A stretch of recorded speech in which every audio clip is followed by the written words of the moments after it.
donne un nom, c'est celui qui domine sur vous. Il est dit dans Genèse 1, 28, Dieu les bénit et Dieu leur dit, soyez féconds, multipliez, remplissez la terre et l'assujettissez et dominez sur les poissons de la mer, sur les oiseaux du ciel. Alléluia. Dieu a dit à Adam, tu dois dominer sur tout. Et vous savez pourquoi Dieu le lui dit? Chapitre 2 de Genèse, le verset 20 nous dit ceci. Et l'homme donna des noms à tout le bétail, aux oiseaux du ciel, à tous les animaux des champs. Qui a donné les noms? C'est Dieu qui a donné les noms. Qui a donné les noms? C'est l'homme. C'est parce que Dieu avait dit à Adam, tu dois dominer sur le bétail, sur les oiseaux du ciel. Mais pour dominer, Dieu a donné la capacité à Adam de donner des noms. Celui qui donne le nom, c'est celui qui domine. Donc vous êtes sous le contrôle de celui qui vous a donné un nom. Si le nom que vous avez ne vous a pas été donné par Dieu, alors sachez que vous, le nom que vous avez, vous êtes sous le contrôle de quelqu'un d'autre. C'est pourquoi faites attention. L'origine de votre nom, qui en est l'auteur? Dieu ou le malin? Il y a des gens certainement qui ont eu la grâce d'avoir des bons ancêtres, des bons grands-parents, des bons parents qui étaient conduits par le Seigneur, à qui Dieu a dit, voici le nom que tu donneras à cet enfant. Mais combien parmi vous avez des noms révélés par le Seigneur? Quelqu'un sort de nulle part. Oh, c'est ma copine, c'est mon homonyme, sur quelle base? Et les parents ont accepté. Et aujourd'hui, voici ce que ta vie est. Et le Seigneur m'a fait la grâce d'observer ces choses. Prenez toutes les Laetitia. Elles ont le même esprit. Elles ont le même esprit. Le problème, c'est que vous n'avez pas le temps de vous rendre compte parce que vous ne les rassemblez pas. Vous les observez. Alléluia. Votre nom, c'est son origine de qui ou d'où? De Dieu ou du diable? Maintenant, vous devez comprendre une chose. L'homme avait, on va dire, il dominait. Parce que c'est lui qui a donné les noms. Et même la femme. La Bible ne dit pas que c'est Dieu qui a dit à la femme, tu t'appelles la femme. C'est pourquoi l'homme domine sur la femme. Parce que la Bible dit que quand Adam va ouvrir les yeux et il va voir cet être, il va dire, celle-là, on va l'appeler femme. Les femmes. Vous ne répondez pas. Les femmes, oh. Donc, si vous êtes les femmes là, ça c'est le fruit de l'homme. Donc, la femme qui va décider de ne pas se soumettre, tu as déjà des problèmes. Parce que tu tires ton origine de l'intelligence de l'homme. Or, celui qui te donne une identité, c'est celui-là qui te domine. Alléluia. Et voici ce qui s'est passé. C'est que dès que l'homme et la femme ont désobéi à Dieu, Adam a perdu cette domination. La Bible nous dit dans Romains 6 au verset 16. Vous êtes esclaves de celui à qui vous obéissez. Alléluia. Vous êtes esclaves de celui à qui vous obéissez. Ça veut dire que quand Adam et Ève ont succombé, ils ont suivi le commandement du diable. Au lieu de suivre le commandement du Seigneur, le diable est devenu automatiquement leur maître. Donc il perd la domination qu'il avait et c'est le diable maintenant qui la détient. C'est pourquoi le diable dit à Jésus, prosterne-toi et je te donnerai les royaumes. Il a pris ça où? Il a fabriqué, il a créé un royaume. Non, il a usurpé. Il a fait le coup d'état à Adam. Donc quand il a eu Adam et Ève, il est devenu le maître du monde. C'est maintenant à lui qu'a été donné la possibilité maintenant de donner des noms. C'est pourquoi la majorité des noms que vous voyez, ce n'est plus sous l'inspiration du Seigneur. Parce que si Adam était resté intègre, aucun nom n'allait avoir quelque chose de bizarre. Mais quand le diable a pris le contrôle, il a commencé à donner des noms. Et je disais à certains, lorsque je priais pour une sœur, et l'esprit qui va se manifester en elle, c'est un esprit de famille, c'est sa tante. Et sa tante va dire, je suis la tante. Et je vais demander à la tante, mais tu fais quoi là? Je suis là pour détruire sa vie. Et je vais tellement insister pour que Mais tu détruis sa vie comment? Elle ne voulait pas dire. Mais j'ai insisté au nom de Jésus. Et voyant qu'elle ne pouvait plus supporter, elle va dire, sa vie est détruite par le nom que je lui ai donné. J'ai dit, mais tu as fait ça comment? Elle va dire que dans le monde de la sorcellerie, ils ont un calendrier. Et sur le calendrier, là, il y a des noms. Toute une liste de noms. Mais chaque nom correspond à quelque chose. Donc, si par exemple, toi en tant que sorcier dans une famille, tu ne veux pas voir que l'enfant qui est né, c'est une fille et qu'elle enfante, tu vas choisir un nom qui signifie celle qui ne peut pas enfanter, donc la stérile. Et elle explique que par magie, c'est des noms qui accrochent vite. Pourquoi? Parce que justement, il y a un pouvoir mystique. Et elle va dire le nom que la sœur porte là. Ça signifie dans notre monde. Parce qu'elle dit, quand sa sœur était en travail et qu'elle devait déjà accoucher, elle s'est précipitée d'être aux côtés de sa sœur, l'accompagnant et tout ça là, jusqu'à ce que sa petite sœur accouche. Et quand l'enfant naît, elle prend l'enfant. Ça c'est ma copine. Elle va donner un nom là. Peut-être qu'il y a quelqu'un qui porte ce nom-là, je n'ai pas envie de dire. Alléluia. Elle va donner un nom. Elle va dire le nom là, le nom qu'elle porte. À cause du nom là, elle ne pourra rien faire. Parce que c'est ce que ça signifie. Celle qui ne fera jamais rien. Et effectivement, la sœur, avant qu'on ne commence la prière, c'était ça. Et il y a eu d'autres cas. Alors, si je viens te partager ça ce matin, bien aimé, attention. Le nom que tu as, tire son origine d'où? C'est un nom révélé par le Seigneur. Ou comme nous sommes maintenant sous la domination du diable, c'est le diable qui a inspiré un sorcier de ta famille pour te donner ce nom-là. Examinez vous-même. Vous verrez que la majeure partie du temps, quand vous avez le nom d'un homonyme, l'esprit de cet homonyme est sur vous. Vous pensez que c'est un hasard? Non. Ce sont des clauses mystiques. Le monde est sous la domination de Satan maintenant. Adam a tout perdu. Si Adam était resté tranquille, on n'aurait aucun problème. C'est pourquoi Dieu maintenant envoie un autre Adam. Afin que par lui, nous retrouvons la destinée perdue. Parce que plusieurs d'entre nous, la destinée est perdue parce que quelqu'un d'autre nous a donné un nom. Maintenant tu te cherches. Et tu as du mal à te retrouver. Tu dois prier.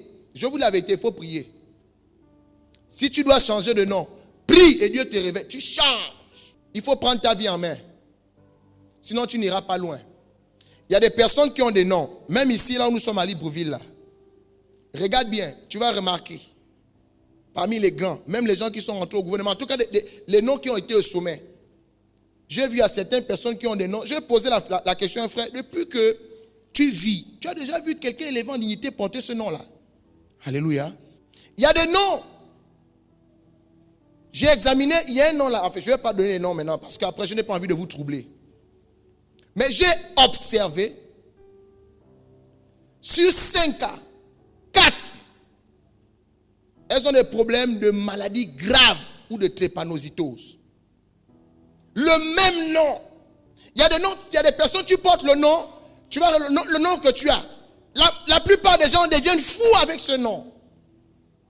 Non, toi tu penses en fait que ça ne va pas t'arriver. Tu vas peut-être pas te déshabiller, tu comprends? Mais tu vas devenir fou, un fou propre. Est-ce que vous comprenez? Parfois on cherche la délivrance par l'imposition des mains ou chasser les démons. Non. Vous savez, le diable est tellement bien organisé qu'il fera tout pour que personne ne lui échappe.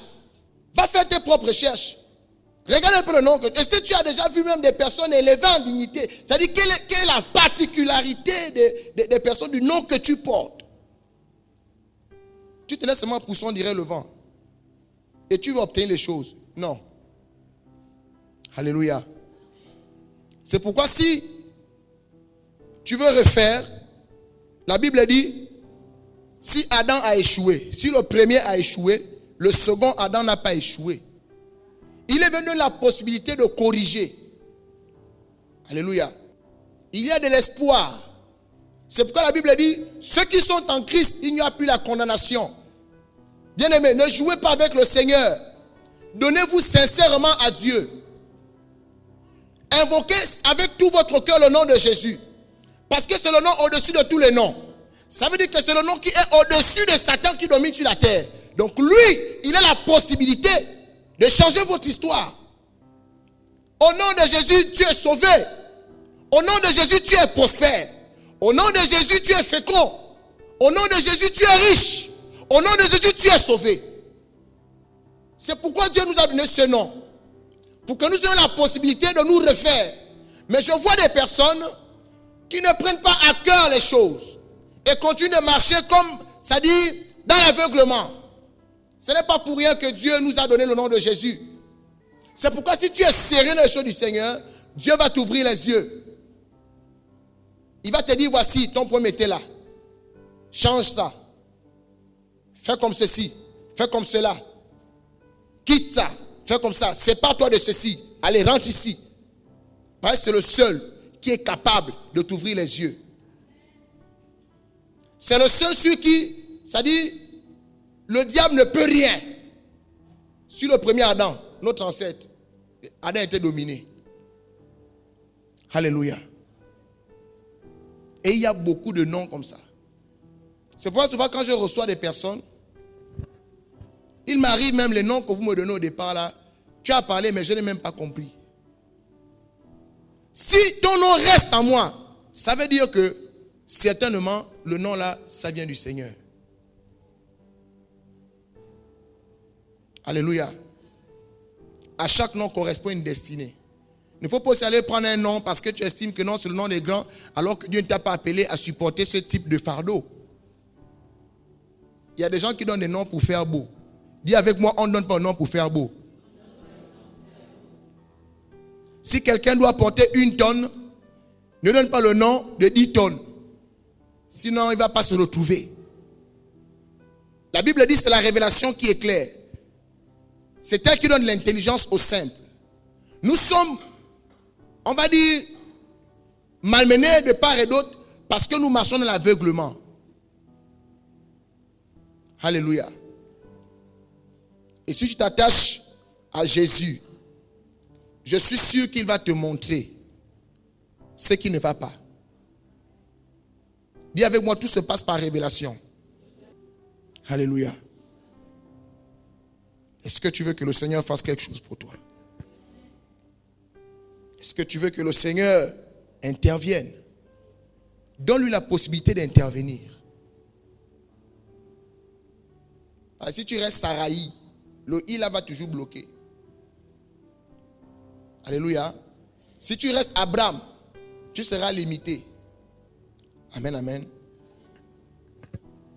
Alors je veux qu'on prie ce matin pour que Dieu essaye ou du moins intervienne. Bien-aimé, je suis sûr de ce que je dis. Le Seigneur a besoin de venir changer quelque chose en toi. Prie pour que le Seigneur te révèle l'origine de ton nom. Parce que si ce n'est pas Dieu qui est à l'origine du nom que tu portes, tu auras des problèmes.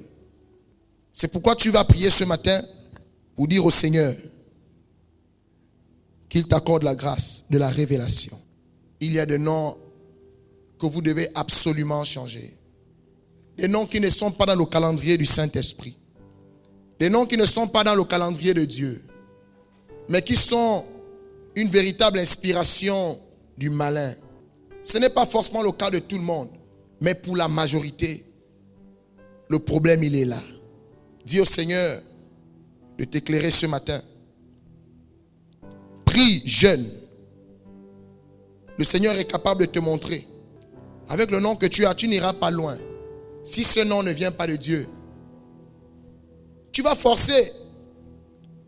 Même en forçant, la chaise ne sera jamais la table. Dès que c'est la chaise, c'est la chaise. Prie le Seigneur qui se révèle à toi.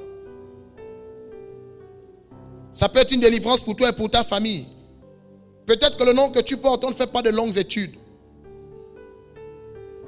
Tu as vu quel intellectuel, quel savant portait ce nom. Seigneur, je prie ce matin afin que tu te révèles à ton peuple. Seigneur, je prie que par le nom de Jésus, chacun de tes enfants, Seigneur, soit révélé. Et que là où le malin les avait embrigadés, Seigneur, tu dis c'est la révélation qui est claire. Sauve ton peuple de l'ignorance. Sors ton peuple de l'esclavage. Accorde à chacun ce matin, Père, comme tu l'as fait pour Abraham et pour Saraï. Tu as changé, Seigneur. Abraham est devenu Abraham. Saraï est devenu Sarah. Saul est devenu Paul. Simon est devenu Pierre. Osée est devenu Josué. Adassa est devenu Esther. Seigneur, visite un homme ce matin. Jacob est devenu Israël. Révèle-toi un homme ce matin. Révèle-toi un homme ce matin.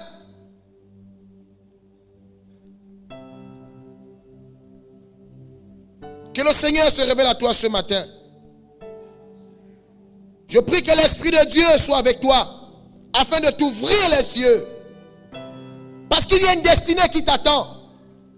Parce qu'il y a une destinée qui t'attend. Or, si le nom que tu portes ne vient pas du Seigneur, bien-aimé, tu marcheras en dehors de ta destinée. Tu marcheras en dehors du plan de Dieu. Et tout ce que tu vas tenter de faire ne réussira pas. Parce que ton nom est certainement une limitation. Ton nom a certainement une mauvaise origine. Ton nom ne fait pas partie de la destinée que Dieu a tracée pour ta vie. C'est pourquoi je prie le Seigneur qu'il t'accorde la grâce. Change mon nom, Seigneur. Et que Dieu change ton nom. Change mon identité. Si ton nom change, ton identité change, ta destinée change, ta façon de faire changera. Parce que Hadassa n'était pas reine. Hadassa n'était pas reine. C'est Esther la reine.